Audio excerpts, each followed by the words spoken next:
There was a meeting of the All Party Parliamentary Group on Wednesday the 1st of April, an auspicious date. Why? Because the meeting dealt primarily with the inquiry into NHS services for people with ME. This had previously been mooted in a meeting on the 8th of October last year, so there was a considerable length of time between that meeting and this one. There was no speaker at the 1st of April meeting because the meeting concentrated purely on this inquiry. The draft terms of reference were modified slightly and only very slightly, which shows that Dr. Des Turner, the chair of the All Party Group, didn't listen to advice that he received from myself and a great many other people about these terms of reference, and also about the way in which the inquiry has been laid out. There is an overly ambitious timescale for the inquiry because now it's a question of rush to get it done, completed, and in front of some kind of select committee before the election in May 2010. So what does that mean in practical terms?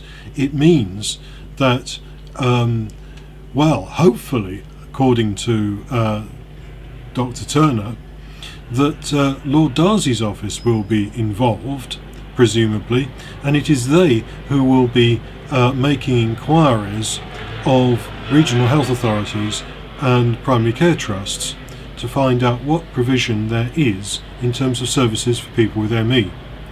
Now, here is where the two strands kind of go their separate ways. One strand is about the information and evidence that will be obtained from the NHS in this way.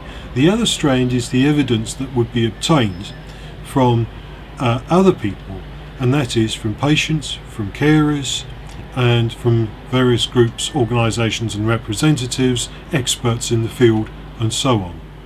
Quite how this will work is unclear at the present time because it is not spelt out in the terms of reference.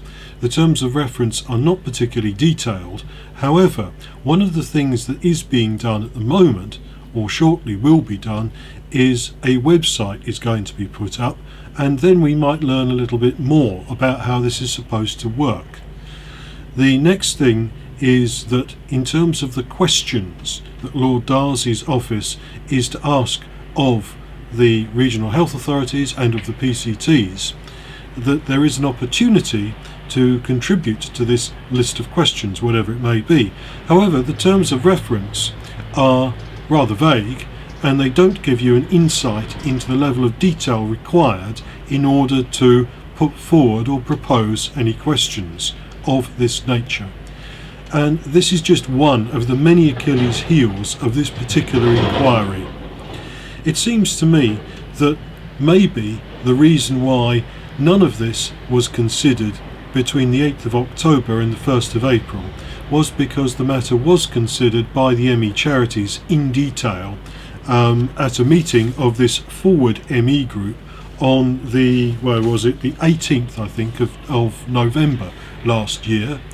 And that is the meeting chaired and convened by Lady Marr, which is really basically a replacement for the old ME Alliance of ME charities.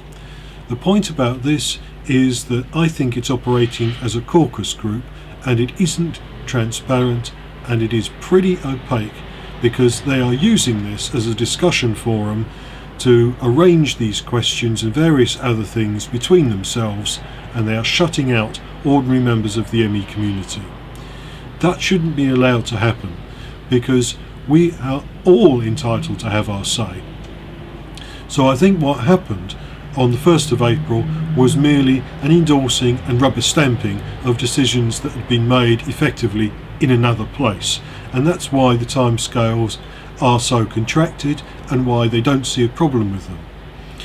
The biggest problem though is going to be that because of this very squashed in timescale, they are most likely looking for something that is obvious, something where they can attract the attention of a select committee, and that I suspect will be what Sir Peter Spencer has been pushing, and that is a postcode lottery angle.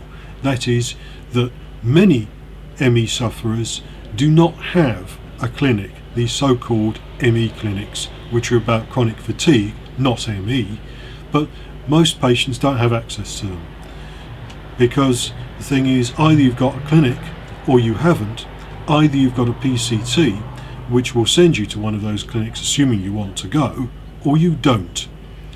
Now, what I think will come out of this inquiry is what the inquiry panel is predetermined to find. A postcode lottery that says what is necessary is the opportunity for everybody to have a place at a clinic.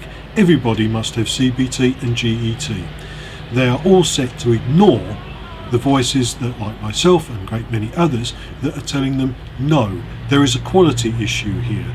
Whilst the focus is on these two psychological treatments, CBT and GET, it is not on other things. It is not on providing a survival kit for ME sufferers.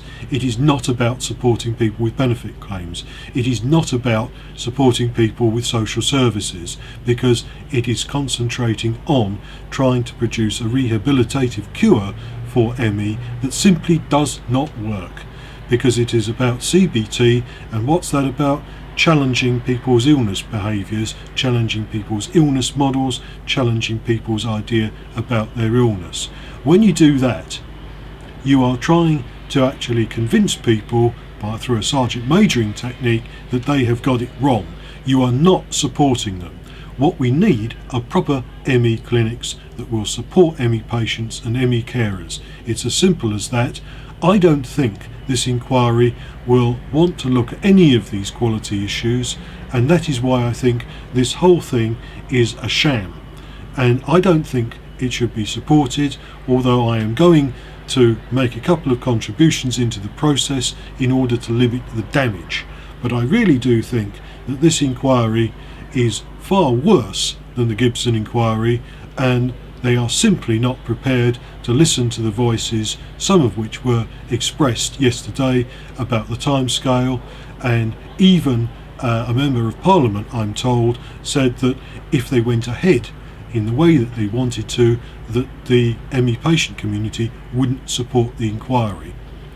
I am certainly prepared to write what is termed an official memo to a select committee to express my concerns about the way this inquiry has been set up, and no doubt the way it will be implemented, because I don't have any confidence in it whatsoever. As far as I can see, it is simply a few people, that's Dr. Turner and some charity reps, most notably Sir Peter Spencer of Action for ME, that are pushing this because they want to forge ahead with what they see is what they want, which is more clinics for all, and CBT and GET for everyone. I don't want that. I want patient choice. I want something else. I don't want to be sergeant majored. I know it doesn't do any good. I don't want to be in conflict with health professionals. I don't see the point of it. What I actually want is help, but I need that help on my terms. And I'm sure that there are many other ME sufferers and ME carers out there who consider that that is what they want as well. So I would say watch this space. When the opportunity comes to comment on this inquiry or to participate in it, tell them what you think, tell them what you really think, and don't hold back, because otherwise we will be left with a situation where these clinics are going to be a millstone round our necks.